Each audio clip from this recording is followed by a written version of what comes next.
क्या आप भी ये जानना चाहते हैं कि मुगलों के आने से पहले भारत में तोप या बंदूकें थी या नहीं, अथवा महाभारत या रामायण काल में तोप बंदूकों का अस्तित्व था या नहीं, या फिर जो हम सोचते हैं कि मंत्र पढ़ने से ब्रह्मास्त्र प्रकट हो जाता है या फिर तरह तरह का अस्त्र शस्त्र हमारे पास आ जाते हैं, क्या ये बातें सत्य हैं या असत्य है? इस बारे में हमारे जो विचार है वो दयानंद सरस्वती जी ने प्रकट किए अपने विचार, और उनको बताया कि ये मंत्र इस प्रकार हैं। सबसे पहला जो प्रश्न उन्होंने अपने सत्यार्थ प्रकाश में बताया वो था कि जो आग्नेय शास्त्र आदि विद्या लिखी है वो सत्य है या नहीं। आग्नेय शास्त्र का भी वो वर्णन करेंगे अभी। और वो प्रश्न ये भी था कि तोप या बंदूकें उस समय थी या नहीं, यानी महाभारत अथवा आदिकाल में मतलब। तो क्या कहते हैं, वो कहते हैं कि ये घटना एकदम सत्य है और ये शस्त्र भी थे, जो कि पदार्थ विद्या से इन सब बातों का अस्तित्व है वो संभव हो जाता है पदार्थ विद्या से।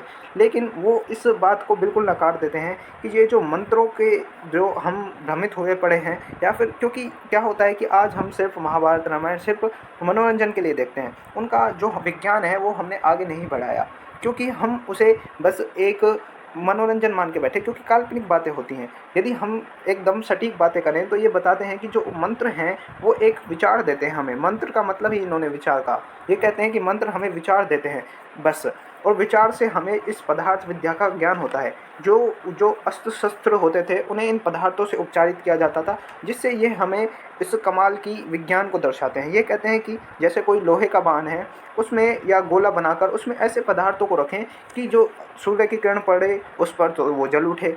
ऐसे कई पदार्थ होते हैं, हाँ ऐसा हो सकता है। या फिर वो कहते हैं कि भाई इसके विरुद्ध में दूसरी सेना जो भाई वो वरुणास्त्र चला दे, वरुणास्त्र में क्या होगा कि वो इन किरणों को मतलब जो जलेगा उसको बुझा देगा। ये पदार्थ विद्या है। वो कहते हैं कि जो अग्नि शास्त्र की वो व्याख्या करते हैं वो इसी प्रकार करते हैं कि किरणों के संपर्क में आने से वो पदार्थ जल उठे। जैसे हम सोचते हैं आज, जैसे कैरोसिन में रखते हैं अपन भिगो के कई तत्वों को, या फिर ऐसा होता है कि बम की तरह सोडियम जल उठता है। कई पदार्थ होते हैं ऐसे, क्योंकि ये पदार्थ विज्ञान है। ऐसे ही वो कहते हैं कि कुछ ऐसे भी होते हैं कि जो द्रव्यों के योग से होता है। वो कहते हैं कि जैसे धुआं या वायु के स्पर्श होते ही जो बादल बरसने लग जाएं, या फिर ऐसे योग भी बताते हैं वो। और कई अस्त्र शस्त्रों का वो वर्णन भी करते हैं कि ये जैसे वो करते हैं नागपाश।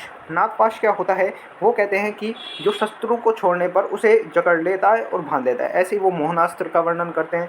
वो कहते हैं उसमें एक नशे की चीज़ डाल देते हैं जिससे धुएं के लगने से वो क्या है पूरी जो सेना है वो मूर्छित हो जाती है। ऐसे ही वो कई जो अस्त्र शस्त्र हैं उनका वर्णन करते हैं। और वो ये भी करते हैं अग्निशास्त्र या पशुपस्त्र। और बात रही कि भाई तोप और बंदूकों की, तो वो कहते हैं ये है ना संस्कृत भाषा के शब्द ही नहीं है, भारत के शब्द ही नहीं है तोप बंदूक। ये जो लोग विदेशी है जो ये तोप कहते हैं, तोप है जो शतंगी शतंगी शब्द है वो तोप के लिए भारत में इस्तेमाल किया जाता है, और जो बंदूक है उसके लिए भिशुंडी। क्योंकि कई हमारे पास मूर्तियाँ प्रतिमाएं मिलती हैं कि हम इस ज्ञान को जानते थे, उनसे पहले जानते थे, उनसे बेहतर जानते थे तोप भी और जो बंदूकें हैं। लेकिन ये शब्द भारतीय नहीं है, भारतीय शब्द उन्होंने ये बताया। और इन्होंने बताया कि असली चीज़ें क्या हैं। हम जिस भ्रम में पड़े हुए हैं वो हकीकत में एक भ्रम ही है, वो सत्य नहीं है। लेकिन ये पदार्थ विद्या एकदम सत्य है। इसका इस्तेमाल आज भी किया जा सकता है मंत्रों द्वारा ही, लेकिन वो विचार तो मंत्रों से ही मिलेंगे ना। लेकिन हमें जो ये एक मनोरंजन का साधन बना लिया है इसको, ये हटाना पड़ेगा। तो इस प्रकार दयानंद सरस्वती अपनी राय रखते हैं जो मैंने आपको बताई।